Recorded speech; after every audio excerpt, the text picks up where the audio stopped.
Hoy haremos una introducción de triángulos oblicuángulos. ¿Qué es un triángulo oblicuángulo?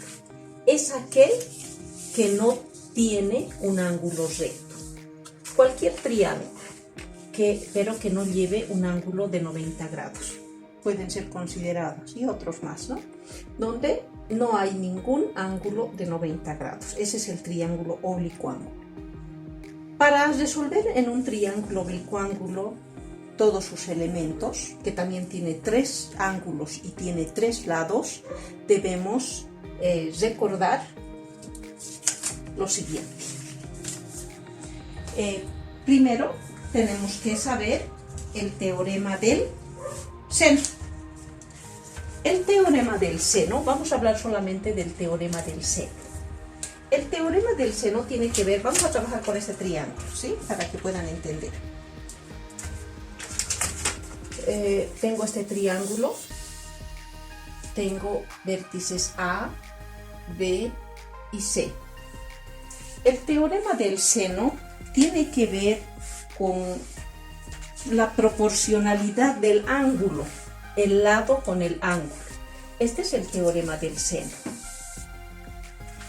El ángulo A, su opuesto es el lado A. Del ángulo B, su lado opuesto es el B. Y del ángulo C, su lado opuesto es el lado C. Es proporcional. Este lado va a ser de acuerdo a la abertura que dé el ángulo, ¿sí? Así que vamos a decir, este es un teorema. A sobre seno de A. B sobre seno de B. C sobre seno de C. Aquí tenemos A sobre seno de A, B sobre seno de B y C sobre seno de C. Este es el teorema del seno. Continuamos, vamos a ver cuál es el teorema del coseno. El teorema del coseno tiene que ver con los lados del triángulo. Tengo 3.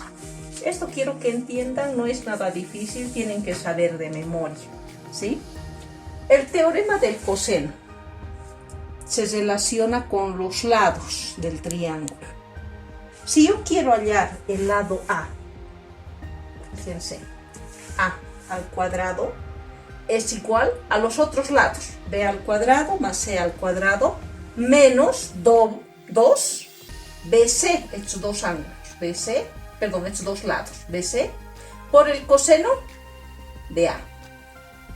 Si yo quiero hallar B, mire, B al cuadrado, los otros lados, A al cuadrado, C al cuadrado, menos 2, estos dos lados, AC, el producto, por coseno de el lado. Ahora si vemos el C, C al cuadrado es igual, los otros lados, ¿cuáles son? A y B, menos 2, eso significa el 2 multiplicado, por estos dos lados, por coseno del lado, fíjense, C. Este es el teorema del coseno. Y por último, debo saber otro que ya conocemos. Suma de ángulos internos de un triángulo. ¿Cuál es la suma de los ángulos internos de un triángulo? A más B más C es igual a 180 grados. Tenemos que saber estos dos teoremas, este teorema también de la suma de ángulos internos, son 3. Estos 3 debo saber para poder resolver cualquier ejercicio. Ahora, vamos a hablar cuándo puedo utilizar la ley de seno y cuándo puedo utilizar la ley del coseno. Se utiliza, solamente es recordarles, ¿ya? ¿Cuándo vamos a utilizar el teorema, en este caso del seno? ¿Cuándo vamos a utilizar la ley de senos? Se usa cuando tenemos un lado y dos ángulos adyacentes a él. ¿Qué significa eso? Yo tengo un lado, ¿sí? Y lo vamos a explicar con nuestro triángulo. A ver, aquí está. un lado, me dice, si yo tengo este lado y dos ángulos adyacentes a él, significa al lado este y este ángulo. Puedo utilizar el teorema del seno.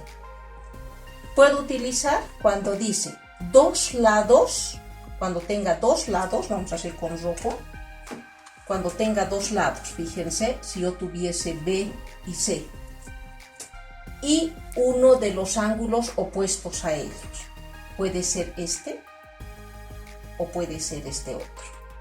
Entonces tengo que considerar estos aspectos para poder aplicar ese teorema del seno.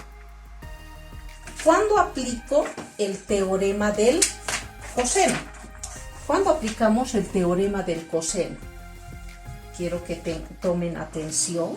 Teorema del coseno se da cuando conocemos lado, quiero que atiendan, lado, ángulo, lado. Cuando yo tenga un lado, un ángulo y otro lado, voy a utilizar el teorema del coseno. O cuando tenga los tres lados. Fíjense, eso tengo que saber. Así me va a ser más fácil resolver el ejercicio de triángulo oblicuo ángulo. No saben a veces cuál voy a utilizar, el teorema del seno o el teorema del coseno. Debo considerar estos aspectos, ¿sí? Esta es una pequeña introducción para ingresar a los ejercicios de triángulos oblicuángulos. Espero que esté claro. Por favor, quiero que consideren en el teorema del seno, ya hemos visto que es proporcional, ¿no? Puedo utilizar de manera inversa. Eso es de acuerdo a la conveniencia, ¿sí? Puedo utilizar también esta, que es la misma, solamente cambiamos de posición. Todo lo que está ángulos en el denominador se va al numerador y todos los lados al denominador. Cualquiera de estas dos podemos utilizar, ¿sí? De acuerdo a la necesidad del ejercicio. Tengan muy en cuenta estos tres teoremas, debo saber para poder resolver los ejercicios.